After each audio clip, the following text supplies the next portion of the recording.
In this video, I'm going to review the iPhone XR, should you get it in 2021.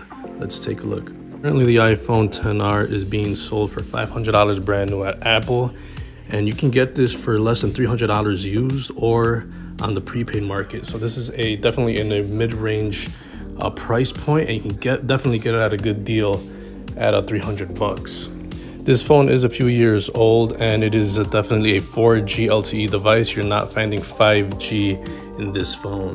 When it was launched, it was the budget version, the first budget iPhone with Face ID. So this had a lot of screen. It didn't have the home button. It was finally a quote-unquote budget for people that wanted a low-cost Face ID iPhone. Since this phone didn't have a lot of bezels, it was a very, very large screen in a compact size. You're getting the overall size of 6 inches by 3 inches by 0.33 inches in thickness.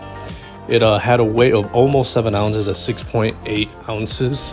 This phone definitely had a premium feel to it. Had a glass front, glass back. It definitely was felt good in the hand. It is not plastic device. You could feel the premium when you hold it. This is one of the first iPhones to also have eSIM built in, so you can have 2 different SIM card services, and you didn't have to go to the store. You could activate it right on the phone. So it was good for people that are traveling or international travelers, or if you just wanted 2 different data services or 2 different phone numbers. You're getting IP67 dust and water resistance, so you could dunk this phone in water up to 1 meter for 30 minutes. So that's another good offering, especially now at this $300 price point. We got a 6.1-inch liquid retina IPS LCD display, getting around 79% screen to body ratio. The resolution is 828 by 1792. You're only getting around 326 ppi density, so this is barely a little bit over 720p. It's not full HD, but regardless, it is a very nice screen, although it is not a flagship. It's not even 1080p, but it's still pretty good. For the OS, it was launched with iOS 12, and it will get updates for around 5 years. Currently, it's on iOS 14, but it should get around iOS 17, give or take. It has the powerful A12 Bionic chipset. Although it's a few years behind, it is still a very powerful chip. It'll still chew through all the apps you download from the App Store with no problem. You're also getting 3 gigs of RAM, which is perfectly fine. You should have no problems running tons of apps in the background.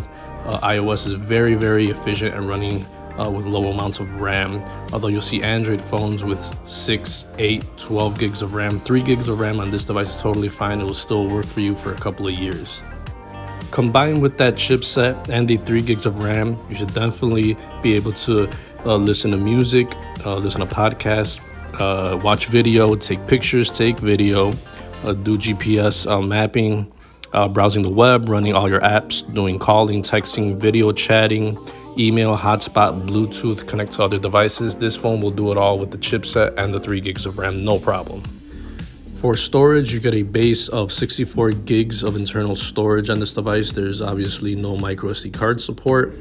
At this price point, at $300 is not too bad, but there's a lot of budget Android phones that start off at $128. The camera setup is quite simple. It only has a single 12 megapixel camera on the back, and you could shoot video up to 4K. With that camera setup, you're gonna get very good pictures, very good video, especially at this price point. It doesn't have that 4 camera setup like other phones, but it will do the job, and you'll certainly be happy with the results.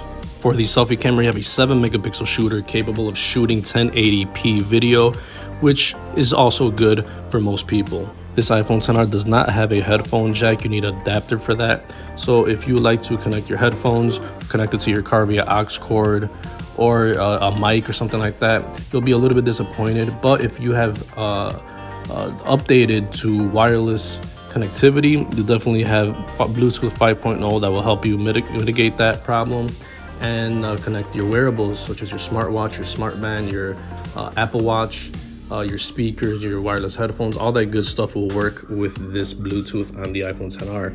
It also has NFC, which is used for Apple Pay, basically. For the charging port, you have a Lightning on board, which is typical port for charging your Apple devices. And for the security unlock on this device, you have Face ID. And that's probably one of the biggest selling points of this device, is a budget option to get started with Face ID. Very reliable way to unlock your device. For the battery department, you have a 2942 milliamp battery, which doesn't sound like a lot on paper, but iOS and iPhones are very efficient at using battery, and this one will definitely last you all day. It's one of the biggest selling points of the iPhone XR is a great battery life that you get. And if you do manage to need a charge, it also comes with fast charging at 15 watts, which will charge your phone at 50% in 30 minutes. Just make sure to get the right charging brick. It also has wireless charging as well. So how is the iPhone XR in 2021? My takeaway is yes, definitely get the iPhone XR in 2021. It's a great option, especially since it comes in at $500 new or less than $300 if you get it used. It is definitely a future-proof phone. It'll still be good for a few years, get a few more updates. You're gonna get a budget price that gets you Face ID. It gets you a very good battery life as well. And it gets you started with iMessage. It's gonna do FaceTime, it's gonna do AirDrop, it's gonna do all those iOS things that you wanted to do at a very budget price. And it just feels newer. It doesn't have the bezels or the home button like the older, cheaper iPhone SE 2020 that's sold at $400. So this phone is definitely a good buy still in 2020. Thanks for watching, guys. See you in the next one. Peace.